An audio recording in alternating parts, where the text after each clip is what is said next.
किसान साथियों, आज हमारे बीच स्टूडियो में पधारे हैं कृषि विज्ञान केंद्र धनौरी हरिद्वार के सह निदेशक सस्य विज्ञान डॉक्टर विनोद कुमार। और आज हम बहुत ही महत्वपूर्ण विषय पर बात करने वाले हैं कि अक्टूबर महीने में हमारे किसान साथियों को कौन कौन से काम है जो हमें समय से करने हैं। तो बहुत बहुत स्वागत है डॉक्टर साहब आपका हमारे स्टूडियो में। धन्यवाद। किसान भाइयों नमस्कार। डॉक्टर साहब, अक्टूबर चल रहा है और हमारे पर्वतीय क्षेत्रों के किसान साथी भी हैं, मैदानी क्षेत्रों के किसान साथी भी हैं, कई सारे काम हैं और हमारी फसलें भी तैयार हैं। अब सबसे पहले पर्वतीय क्षेत्रों की बात करें, मंडवा, झंगोरा, ये सब फसलें हमारी खड़ी हैं। इनकी कटाई की हम बात करें तो हमारे किसान साथियों को कब तक इसकी कटाई करनी चाहिए? ये अक्टूबर का महीना है, इसमें खरीफ फसलों की जो कटाई होनी है और रबी फसलों की बुआई होनी है। तो पर्वतीय क्षेत्र के किसान भाई मंडवा, झंगोरा, काकून, रामदाना की हमारी फसल तैयार खड़ी हुई है। जो मध्यम और ऊंचाई वाले क्षेत्र हैं उनमें कटाई कर लेना चाहिए और उसमें धूप में सुखाकर उसके दाने का भंडारण सही तरीके से कर लेना चाहिए। बाकी आगे धान की भी, हमारी पर्वतीय क्षेत्रों में धान की भी खेती होती है, तो धान की जो रोपित फसल है उसको भी कटाई कर लेनी चाहिए और उसको 2-3 दिन धूप में सुखाकर उसका भंडारण सही तरीके से कर लेना चाहिए, दाने में नमी 12% से कम हो जी। तो किसान भाई अगर सही समय पर फसलों की कटाई करेंगे, उसमें दाना कच्चा भी नहीं होना चाहिए और ज्यादा फसल पकी हुई भी नहीं होनी चाहिए कि जिससे दाना की सेटरिंग हो जड़ जाए। तो इसलिए बहुत ही सावधानी पूर्वक हमें अपनी सही समय पर जब हमारी फसल पक जाए तो उस पर कटाई कर लेनी चाहिए। अच्छा, यही स्थिति धान की भी है। कहीं कहीं हमारी धान की फसल बिल्कुल तैयार है और कहीं अभी दाने में थोड़ा सा नमी है। देखिए, धान की बहुत सी प्रजातियां होती हैं। कुछ प्रजातियां तो बहुत ही कम समय लेती हैं पकने में, भाई 115-20 दिन। कुछ प्रजातियां ऐसी होती है 135-40 दिन लेती हैं। कुछ प्रजातियां जो लंबे होती हैं 145-50 दिन ले लेती हैं। जो शीघ्र पकने वाली प्रजातियां हैं तो उनकी वो कटाई के योग्य अब खड़ी हैं, तो उनकी तो कटाई कर लेनी चाहिए जी। और ज्यादा उसको पकाने में के चक्कर में वो ऐसा अवस्था में ना पहुंचे कि जिससे दाना हमारा जड़ जाए खड़ी फसल में। तो उसको पकते ही काट लेना चाहिए। काट कर 2-3 दिन सुखा कर उसको थ्रेसिंग करके और उसको फिर धूप में सुखा कर जब उसका भंडारण करना चाहिए, क्योंकि गिल्ला अगर धान आपने भंडारित कर दिया तो उसके खराब होने के चांस ज्यादा रहते हैं। जी, इसके अलावा कई सारी सब्जियां हैं, दालें हैं, इनकी भी हमें तैयारी करनी है। तो कैसे हमारे किसान साथी इनकी तैयारी करें और सही समय क्या है कि हम सब्जियों की भी बुआई कर दें और हमारी जो आने वाली रबी फसलें हैं उनके लिए भी हम अपनी खेतों की तैयारी करें? देखिए, जो दलहनी फसलें हैं पहाड़ी क्षेत्रों में, मटर है, चना है और ये मसूर है, तो इनकी बुआई भी मध्यम और ऊंचे क्षेत्रों में हम अक्टूबर के महीने में ही कर देते हैं। हम्म। उसमें जो हमारे पहाड़ी क्षेत्रों के लिए जो संस्तुतित की गई है उन्नतशील प्रजातियां, उन्हीं प्रजातियों की बुआई करनी चाहिए, क्योंकि प्रजाति का बहुत महत्वपूर्ण स्थान उत्पादन में है। जी। अगर आप बगैर संस्तुतित की प्रजाति की बुआई कर देंगे तो हमारे फसलों की भरपूर पैदावार हम नहीं ले सकते। चने की प्रजाति है PG 114 है, PG 186 है, मटर की पंत मटर 13 है, 14 है, 25 है, पंत मटर 150 है, पंत मटर 250 है। इस तरह से ये अच्छी अच्छी उन्नतशील प्रजातियां हैं, इनकी बुआई किसान भाई करें तो हमारी भरपूर पैदावार होगी। और दलहनी फसलों में ये भी ध्यान रखने की आवश्यकता है कि राइजोबियम कल्चर से इसको बीज को उपचारित कर लेना चाहिए। इसके अलावा कई सारी सब्जियां भी हैं डॉक्टर साहब। सब्जियों की बुआई के बारे में आप हमारे किसान साथियों को क्या सलाह देना चाहेंगे और कौन कौन सी सब्जी हैं जिनकी बुआई हम इस समय कर सकते हैं? सब्जियों में जैसे कुर्सी फर्श फैमिली की सब्जियां हैं, गोभी वर्गीय जो फसलें हैं, फूल गोभी है, पात गोभी है, बंद गोभी है, मूली, सलगम, इनकी बुआई करते हैं। तो इनके अच्छे अच्छे जो हाइब्रिड बीज हैं वो भी मार्केट में है, मार्केट से लेकर उनकी बुआई किसान भाई करें, क्योंकि सब्जियों में परंपरागत बीज की अपेक्षा हाइब्रिड जो बीज हैं वो ज्यादा पैदावार दे रहे हैं। महंगे जरूर हैं लेकिन ज्यादातर हाइब्रिड बीज की पैदावार बहुत अच्छी है। उन्हीं जो सब्जियों की हाइब्रिड बीज की बुआई करें तो हमें बहुत अच्छी पैदावार मिलेगी, मुनाफा भी होगा, उसमें खेत की तैयारी है वो अच्छी तरह से करें, उर्वरकों का प्रयोग ठीक रखें, ज्यादा मात्रा में उर्वरक भी ना लगाएं और बिल्कुल कम मात्रा में भी उर्वरकों का उपयोग ना करें कि उसकी पोषक तत्वों की कमी के कारण हमारी फसल अच्छी ना हो। बीमारी और कीट पतंगों के लिए पहले ही जो सब्जी हो, चाहे दलहनी फसलें हों, चाहे कोई भी रबी की फसलें हैं, तो उनका बीज उपचार जरूर कर लेना चाहिए। जी, इसके अलावा डॉक्टर साहब अगर हम बात करें रबी की मुख्य फसल माने जाने वाली गेहूं, अब गेहूं की तैयारी भी हमारे किसान साथियों ने करनी है, तो कैसे वो खेत की तैयारी करें और कब सही समय है कि इस समय भाई हमारे किसान साथी गेहूं की बुआई कर दें? देखिए, पहाड़िया क्षेत्रों में गेहूं की बुआई मैदानी क्षेत्रों से कोई 20-25 दिन से लेकर 1 महीना पहले बुआई कर देते हैं, क्योंकि पहाड़ों में अधिकतर क्षेत्रफल असिंचित होता है और गेहूं की फसल को जो असिंचित दशा में अधिक ऊंचाई वाले क्षेत्रों 1700 मीटर से अधिक जिनकी ऊंचाई है, उनकी बुआई माह के प्रथम पखवाड़े में और कम ऊंचाई वाले क्षेत्रों में अक्टूबर के द्वितीय पखवाड़े में गेहूं की बिजाई कर देने चाहिए। इसमें जो बिजाई कौन कौन सी उन्नतशील प्रजातियां हैं पर्वतीय क्षेत्रों के लिए,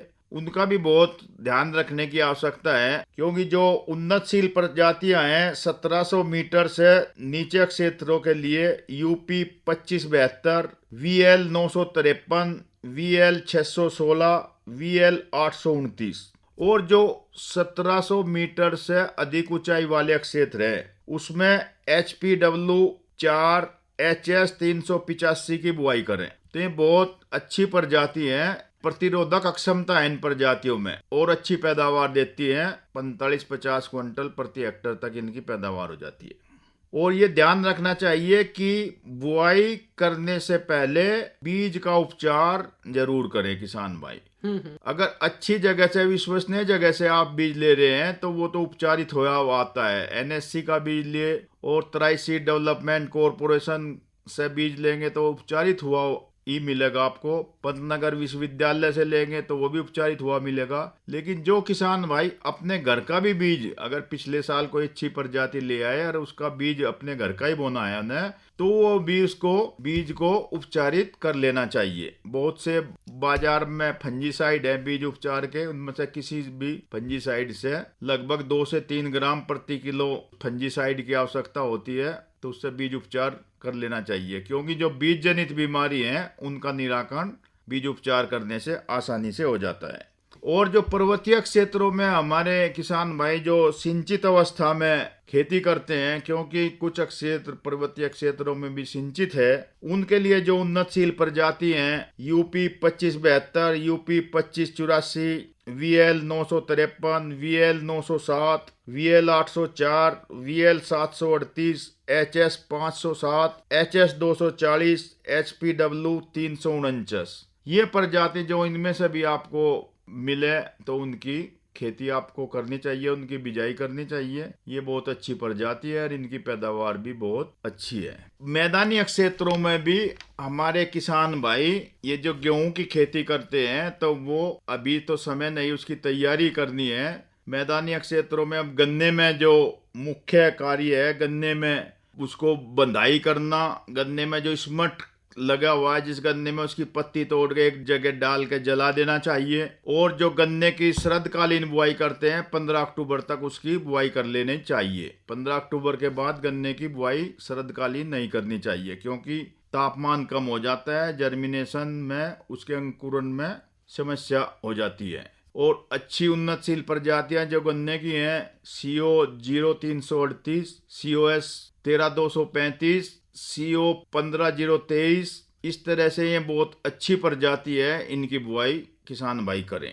और अभी जो मैदानी क्षेत्रों में अक्टूबर के महीने में लाही, पीली सरसों, राई की बुआई का बहुत उत्तम समय होता है। इसमें किसान भाई अक्टूबर के महीने में तोरिया की भी बुआई होती है। और पीली सरसों में जो पंतनगर विश्वविद्यालय की प्रजातियां हैं, पंत, पीली सरसों 1, सवेता, ये बहुत अच्छी प्रजाति हैं। पीली सरसों में इनकी बुआई करें। और जो तोरिया की प्रजाति है, पंत तोरिया 303, VL तोरिया 3, उत्तरा, पंत तोरिया 508, इस तरह से ये तोरिया की प्रजाति है।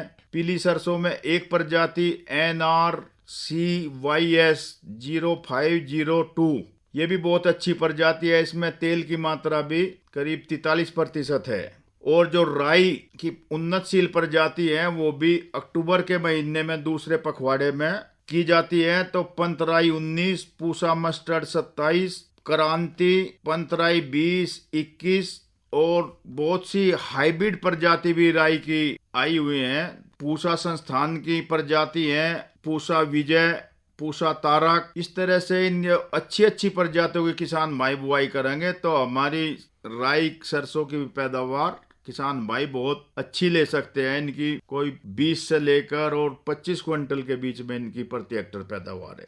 और चने मटर की बुआई भी किसान भाई करते हैं, उसको इसी महीने के अक्टूबर के द्वितीय पखवाड़े में करें। जी, अंत में डॉक्टर साहब हम यही जानना चाहेंगे, क्योंकि अब बरसात भी ख़त्म हो गई है और ऐसे में थोड़ा बहुत जो हमारे बगीचे हैं उनकी देखभाल करना, उनमें भी कुछ काम हमें करने होते हैं ताकि आने वाले समय में हमें अच्छा फल का उत्पादन हो। देखिए, ये जो पहाड़ी क्षेत्र में इनमें सेब की तुड़ाई चल रही है और मार्केट में सेब की तुड़ाई के बाद उनके जो थावले बनाए जाते हैं उनमें उर्वरकों की मात्रा पर पौधा रखी जाती है। और जो नए पौधे भी हम सेब के लगाते हैं, ये स्टोन फ्रूट है, तो इसमें जनवरी के महीने में इनकी जो ट्रांसप्लांटिंग की जाती है उससे पहले हम ये इनकी गड्ढे खोद लेते हैं। गड्ढे खोदने की हमें तैयारी कर लेनी चाहिए। नवंबर तक हमें गड्ढे खोदने का अपना काम समाप्त कर देना चाहिए, क्योंकि जनवरी और फरवरी के पहले पखवाड़े में सेब की ट्रांसप्लांटिंग कर देते हैं। मैदानी क्षेत्रों में आम के बगीचे हैं, आम के बगीचों में अब ये फल की तुड़ाई तो हो चुकी, अगली में कीट पतंगे और ये जो बीमारियां न लगे उनका जो संस्तुतित दवाएं हैं उनका स्प्रे, और पौधे के जो थावले हैं वे उनकी खुदाई करना, थावले बनाना, ये सब काम किसान भाई अब अक्टूबर के महीने से ही शुरुआत कर देते हैं। और जो हमारे बीमारी आती है अगले सीजन में आम में, तो उसका स्प्रे अभी से ही कर देते हैं। कॉपर ऑक्सीक्लोराइड है, 2 से 3 ग्राम प्रति लीटर पानी के अनुसार उसका छिड़काव करते हैं। बहुत सी बीमारियां कंट्रोल होती हैं उससे आगे आने वाले समय में। तो बाकी जो विशेषज्ञों से समय समय पर किसान भाइयों को सलाह मशवरा कर लेना चाहिए। अपने नजदीकी कृषि विज्ञान केंद्र, विश्वविद्यालय से, कृषि विभाग, उद्यान विभाग, जिस तरह का अगर बगीचा है तो उद्यान विभाग से संपर्क करें, और फसलें हैं तो कृषि विज्ञान केंद्र, कृषि विभाग से संपर्क करें। तो इस तरह से किसान भाई जानकारी लेकर अधिक से अधिक लाभ उठा सकते हैं और अपनी कम लागत में भरपूर पैदावार ले सकते हैं। तो डॉक्टर साहब, आज आप हमारे स्टूडियो में आए और बहुत ही महत्वपूर्ण जानकारी आपने हमारे किसान साथियों को दी कि अक्टूबर माह में हमें कौन कौन से काम समय से करने हैं। स्टूडियोज में आने के लिए बहुत बहुत धन्यवाद। धन्यवाद किसान भाइयों को मेरा नमस्कार।